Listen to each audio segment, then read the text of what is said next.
Hello everyone, welcome to Fortune. Fortune is a program which teaches English to AFL learners or English as a foreign language learners through translation into American Afan Oromo.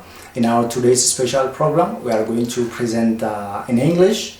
So what we are going to present today is about examinations. Have you thought of examination?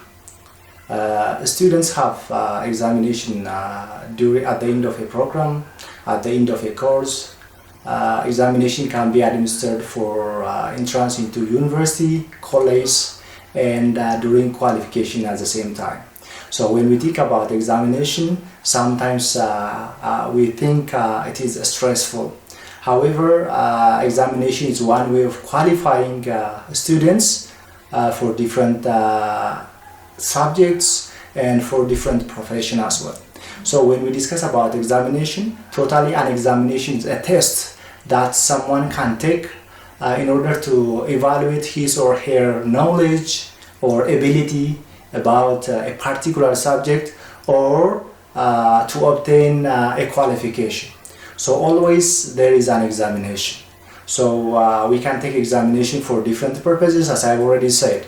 So some students might be successful in their examination. However, we see most students being unsuccessful in the examination.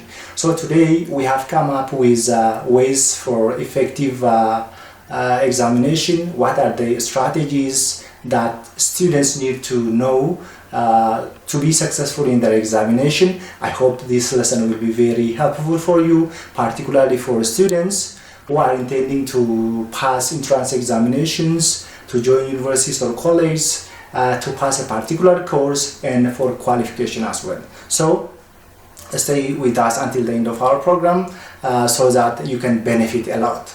So Fortune, try to subscribe Fortune. Those of you who haven't subscribed Fortune so far, we invite you to subscribe Fortune and share it for others as well. So as I have already said, today we are going to discuss about examination success. You know, everyone wants to be successful in examination, but how? So we need to deal with some strategies, and these are the things that we are going to deal with now. First of all, we try to deal with preparing for examinations. Okay. Maybe you are preparing for examinations this time, for final examination, for entrance examinations, for exit examinations, or whatever. But how are you preparing for that to be successful, right? Your objective is to be successful and to obtain a good result in your examinations. But how are you studying now? So we are going to discuss important points on this issue. The first thing is we deal with working out what to revise. You know, revision is very much important. You have to revise what you have learned, okay? The courses that you learn in the schools, your lecture notes, every materials you need to revise. So when you revise your materials for examination particularly, you need to think the following questions in your mind. The first one is, what kinds of questions will there be in the exam, okay? Think of the questions. What kinds of questions do you think will appear in your examinations? This is very much important. And again, how long you have to work, on each question, or how much time is required for each question. You have to think in your mind about this issue at the same time. And what are the clues? The clues that are included in your examination guide, in your lecture notes, and in your learning materials at the same time. You have to consider the clues that are also very much important. And again, the most important thing that you have to consider is you have to consider your time, okay? You have to make use of your time, or you have to set a schedule and you have to manage your time. And that is very much important. Time management is a very important skill because everything happens in time. So unless you use your time very effectively, you cannot be successful in your examination. So now we try to discuss about developing effective revision strategies. What are the strategies for revision, so that you will be successful in your examinations? When you revise your notes, when you revise your materials, your lecture notes or whatever. One of the issues is that you have to look for underlying themes and principles. Okay, so what are the themes that are included in your course outline, in your curriculum, which are actually put as an objectives, because the examinations are set in line with that. So you have to consider the theme. What is the theme or the issue that you are learning? The second one is important strategies relate what you study, what you learn to real life situations. Okay. So if you relate what you learn to real life situations, then you will remember those points and you will not forget them. You will not forget them. So whenever you are asked about such kinds of issues, you can easily answer the questions. So that is a good strategy at the same time. The other thing is you have to think about the solution. You provide one solution for a certain problem and try to apply the same solution to solve different problems. Okay, the same solutions to solve different problems. That is also very much important. It's a kind of killing two birds with a single stone. So you have to consider that. The other thing is about organizing your materials. You have to organize your materials in hierarchical structure. Okay, it can be for different subjects. It can be for chemistry, it can be for biology or English or mathematics. If you have materials, you have to organize them in some structured way, so that when you want to study about them, you can easily retrieve and use them. That is very much important. The other way of organizing is some topics can be put in a diagram or in a chart. Okay, if you have got certain topics, if these topics have different branches and sub branches, you can just draw a kind of diagram to help you visualize and remember important points. Okay, the main point being in the middle, then the sub points being around the main point, then you will connect and you will form a diagram. So that is a good way of remembering important points. So you can make use of these strategies because these are very much important. The other issue is when you study your subject, look for similarities and the differences. Okay, your teachers might teach you different subjects, different concepts and different contents. Okay, so there could be different issues which are raised. What is the similarity between these issues? What are the differences between these issues? Okay, you need to critically evaluate these issues because these are very much important. So your understanding will be more deep. Again, look for points of an argument. Sometimes you may learn about argumentative issues or debatable issues. Okay, so look for issues that are raised against or that are raised for that idea. So this again requires critical understanding and critical thinking at the same time. The other thing is when you learn different types of subjects, try to understand how different formula works. Okay, you may learn a different formula in physics, in mathematics, in chemistry and other subjects as well. So how are you going to apply those formulas? Okay, because sometimes in your examination you will be asked to calculate by using those formula. So therefore you have to understand and remember formula in your subject matter. That is especially very much important.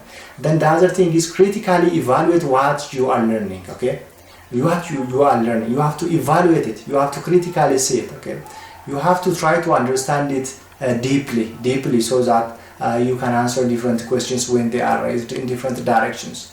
The other important point is discuss topics with your friends, with your classmates. That is very much important. Okay, in the classroom there are different levels of students. There are high achiever students, there are medium achievers and there are lower achievers. Therefore when you discuss your points with each other, you will learn better. Okay, what one student knows the other students may not know. So particularly when you study with good students, active students, you will share many ideas so that you will understand many points at the same time. So discussing about the topic, about the subject that you are learning with your classmates, with clever students is a good issue, and sometimes you can bring your questions to them so that they will help you just working on it. So these are good strategies.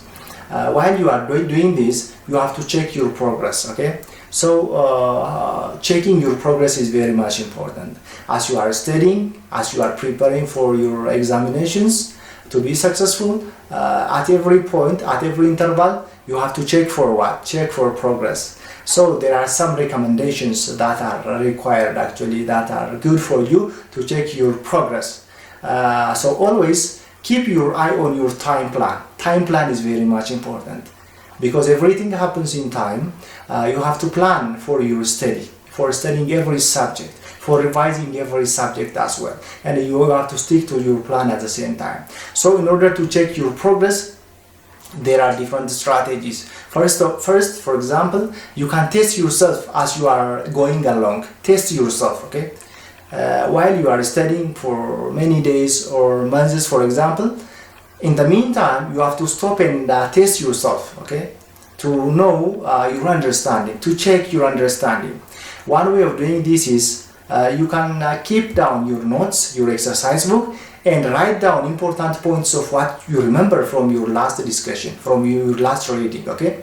Just close your exercise book and put it down and write down on a piece of paper what you have understood so far from your long time study, okay? So in that way, you will recall, you will remember. If you are just given assignment, if you are given an examination at this time, how many questions can you answer, okay? So always you have to ask yourself about your understanding. So write down important points that you have got from your notes, okay, your reading. That is one way of checking how much you are progressing. The other one is bring together all the past examinations. For example, if you are going to take university entrance examinations this year, go back to some 3 years or 4 years and collect those examinations which are past examinations and work on that, check on that. For one thing, some of the questions might be repeated. The other thing, even if the questions are not going to be repeated, you have what? An exposure now on how the questions can be, brought to us from different contents. So working on past time examinations is very much important because it gives you experience, and again, you can get answers for them. So you might have even opportunity to get answer to those questions in case the questions are going to be repeated when you are getting examination. So this is very much important. And so therefore, work on them, work on past examinations, and write down your answer fully in a correct way. And if you have got difficulties, show it to your teachers, show it to your other classmates, so that you check that you are in the right track. So you have to revise, go back and revise examinations for 3 years or 4 years back, and that is very much important for you. The other one is now when you come to final preparation, there are important points that you are going to consider. Now you have been studying for many months or many years. Now you are on your final preparation, okay? Maybe the examination is going to be after a week, after 10 days or whatever. It's very near. So what are you going to do at this time? At this time, you should double check what the exam times and the locations. This is very much important. Maybe some students may not consider this one as a big issue. However, when is the exam going to be administered, in what classroom, so the exam location, the exam time, you need to double check where and when you are going to take the examinations. This is very much important because it helps you to arrange your schedule ahead of time. It helps you not to get confused during the exam period. The other one is check what materials are allowed for you to be used in the classroom. Okay. Sometimes some materials are allowed for us to be used in the examination classroom. Check those materials so that you will just bring them to the classroom, to the exam hall, so you can use it. Because if you don't do that, you may not get those materials at that spot, because everybody is going to take the examination, so you will not get access to these materials at the same time. It can be pencil, it can be pen, or it can be whatever. Those materials which are allowed for that particular examination. Check ahead of time. This is very much important during your final preparation. Then think about what routine, what things can help you relax before examination. One of the challenge for students during examination is what? A stress, what we call exam stress. Stress can be good to some extent because it can motivate us, it can lead us to work on examination. But overstress is not good, because that is not healthy. If we are overstressful, we cannot make use of our knowledge, we cannot answer questions appropriately. So as much as possible, we have to be stress-free during examinations. So you have to avoid any additional stress that the exam causes to you. You need to relax, you need to be free during the examinations, and you need to do whatever you can, because you have been studying. Once you study periodically, you have developed the confidence, you have got the knowledge, so now is the time to relax yourself, to be free to begin the examination.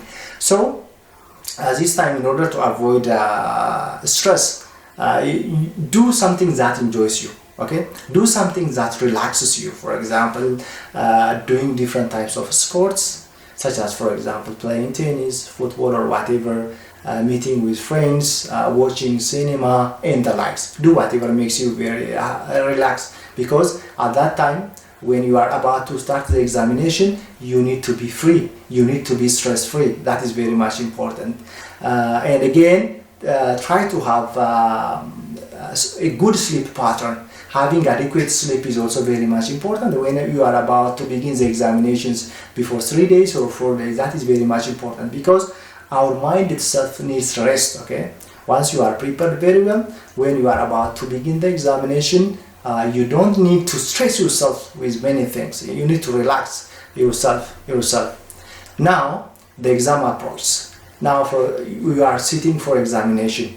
So what are you going to do when you are sitting for examination? Okay, when you are sitting for the examination or during the exam day, what are you going to do? So at that time, a surprisingly high number of students, lose marks because of poor exam techniques. Okay, regardless of their study, regardless of their knowledge, they might have good knowledge. They might have studied it very well, but due to poor examination techniques on that particular day, many students lose marks, and that can contribute to failure in their examination. So there are suggestions that help you to improve what you are going to do, or what you are supposed to do during the examination period, and specifically at the examination period. So these techniques are techniques which are actually researched internationally and are used in many countries. So I hope it can benefit you at the same time. So the first thing is, what you are going to do is start of the exam by taking some time to settle down and look through the paper. First of all, just settle down. When you go to the exam room, the examination hall, first of all, you have to be free and settle down and look through the paper, look through the questions. Okay, first of all, try to understand the questions. Just be settling down yourself is very much important, and then looking through the questions in a relaxed manner is very much important to understand it. And then when you start working on the questions, it's good start to begin with the easiest one. Okay, it is good to start with the easiest question first and go to the difficult one, because if you just start your examination with the difficult one, it may take you many hours or many minutes. Okay, but finally you may not even answer those difficult questions, but in the meantime you don't have time to answer the simplest questions, the simple questions, okay, that you can answer. So it's good, for one thing, if you do the simple questions first, you will develop the confidence to do difficult questions, okay, in the increasing order of difficulty at the same time. But you just begin with the difficult one, you may lose most of your time on that, and the examination period might be over without covering all the questions, even the easiest questions that you can answer. So it's good for you to start with the easiest questions first, and then you go up to the difficult questions, and that is a good strategy. But to do that, first of all, you have to settle down and you have to look through the paper. What are the questions? Understanding the questions is very much important before answering the questions. So read the questions very carefully. Read the questions, all the questions, and try to understand them, what the questions are asking. Then underline keywords in the questions. What are the keywords that are asked in that question?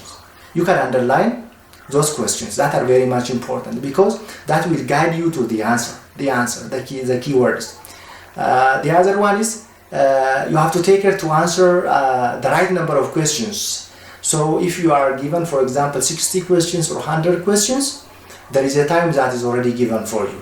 So you need to allocate, you need to share those minutes in terms of all the questions. In terms of all the questions, you have to budget your time, the time that is given for you, in terms of all the questions. Think of that. Sometimes, if the weight of some questions are many, you may focus on that. Otherwise, in your mind, you have to think that all the minutes or the hour that is given for you is for all the questions. Don't forget to distribute for all of them and use them appropriately, because time is very much important. Once the time is over, the invigilator is going to just collect the papers, so you don't have time to correct and to do the other questions. The other important point is at the end of your examination, it's a good suggestion to leave some minutes for the end of your presentation. I mean, your work. Just leave some minutes at the end. Why?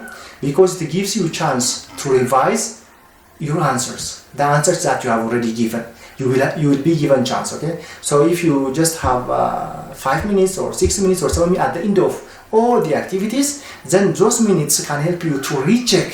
Okay, to check everything, to check every details of your answers, to check the answers in case if you have jumped some of them. So that's a good idea to have some few minutes at the end of all the activities to check all your answers and all the activities at the same time.